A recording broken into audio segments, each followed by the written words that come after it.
As a plan for a governor, what would you see that you would institute right away to help us protect with illegal immigration? Well, I think right away is going to be this legislation that Will Snyder and I are working on. And it's going to be legislation that will be tougher. It's going to be legislation that will allow our law enforcement more tools and will urge them to do the things they can do within the parameters that are allowed, that are permitted. It's not going to be exactly the immigration law out in Arizona because they voted one they needed to vote for their state. But we'll do one for our state, and we'll do one that's tough and meaningful and still allows our law enforcement the rights that they deserve to have. Great. Thank you on that. One of the options that is available for employers is the e-verification or e-verify legislation. What is your view on that? Well, first of all, I believe that e-verify is a very poorly run program, but I believe that employers should be mandated to check with e-verify. In other words, when I was last in Congress, I made fights to get the Social Security card made as tamper-resistant as the $100 bill. And as you know, that's not the case today. And it's been improved a little bit. But the Immigration Service has used the identity fraud as an excuse not to fully enforce the law. More recently, they've begun to do it regardless, but they haven't fully done it. E-verify is a way to say to an employer, you don't have any excuses anymore. You've got to check it. But we should mandate that they use it. Right now, they're not mandated to do it. It's just permissive.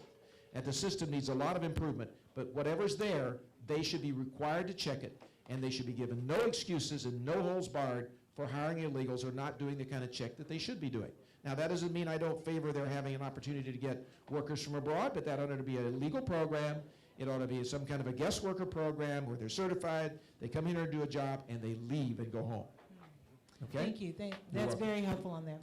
With the resources that are available to the state of Florida, how would you use the National Guard along with border control? Would you plan as governor to implement them? Well, the National Guard here is very different from how you use it in Arizona. We don't have the Mexican border.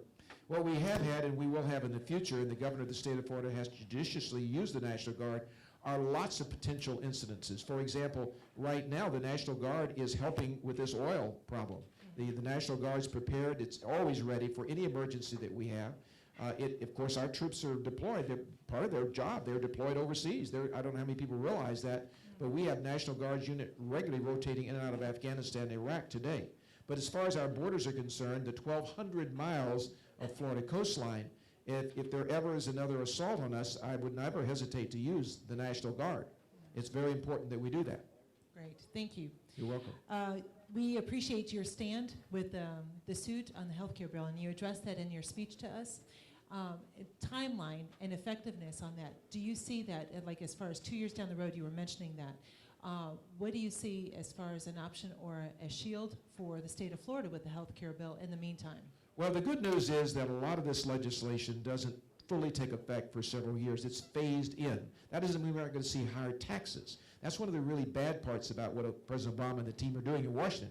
They are imposing taxes at the very worst time in our country. Not that I want to see a tax increase anyway. Right.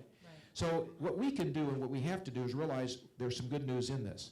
There is no severability clause. And you aren't lawyers out here, so you're going to know that. Some of you may be. But in other words, if we get this declared unconstitutional, then the whole bill goes down.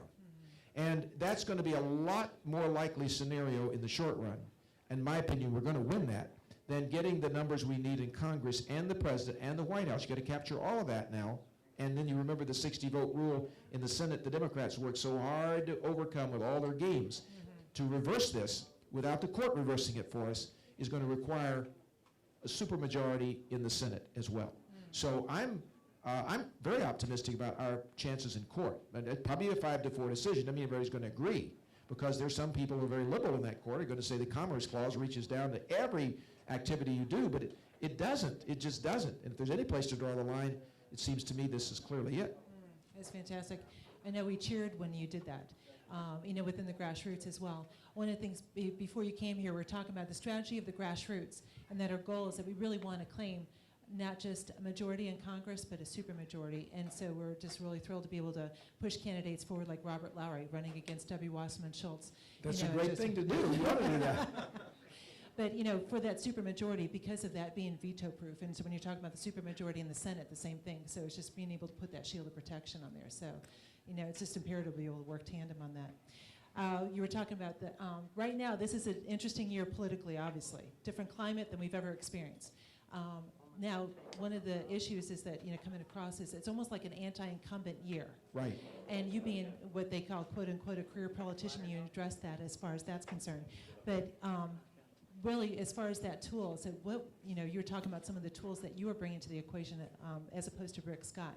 But share a little bit more so about how that is a benefit for you. Well, for number one reason is because there's never been a time in our country, and certainly not in our state. And remember, there is a state and a country here. I'm not running for Congress. You might say, McCollum, you served enough time in Congress, let's try somebody new.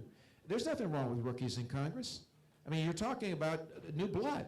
You want new blood up there. I favored term limits. I was the author of the amendment to the Constitution in the Contract with America. We got 2 votes on it. We didn't win it. Hopefully some of the Tea Party movement will get that thing going again because it died down and shouldn't have.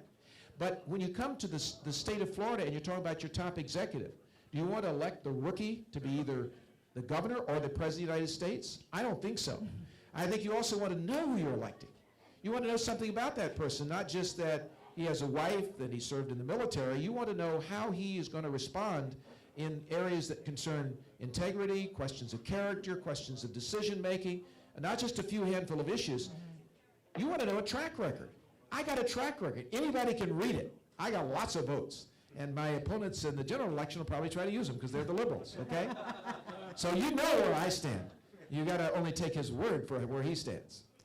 And we appreciate that too. In your level of influence, and even within the Republican Party, we've had some issues in this past spring with Jim Greer.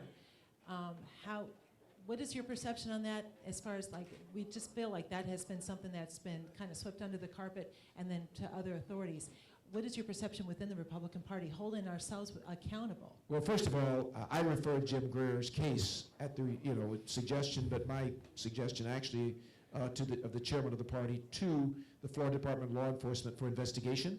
As soon as it became apparent that something was more there than suspicion that he'd done something wrong, and then it's my Office of Statewide Prosecution and our statewide grand jury that indicted him and is going to now try him. And I believe that he will be convicted of the crimes that he has committed, and I believe he has committed them, and I hope he gets the book thrown at him because he's done things to us, to our party, and to our system of government that are unforgivable. Thank you. You're welcome.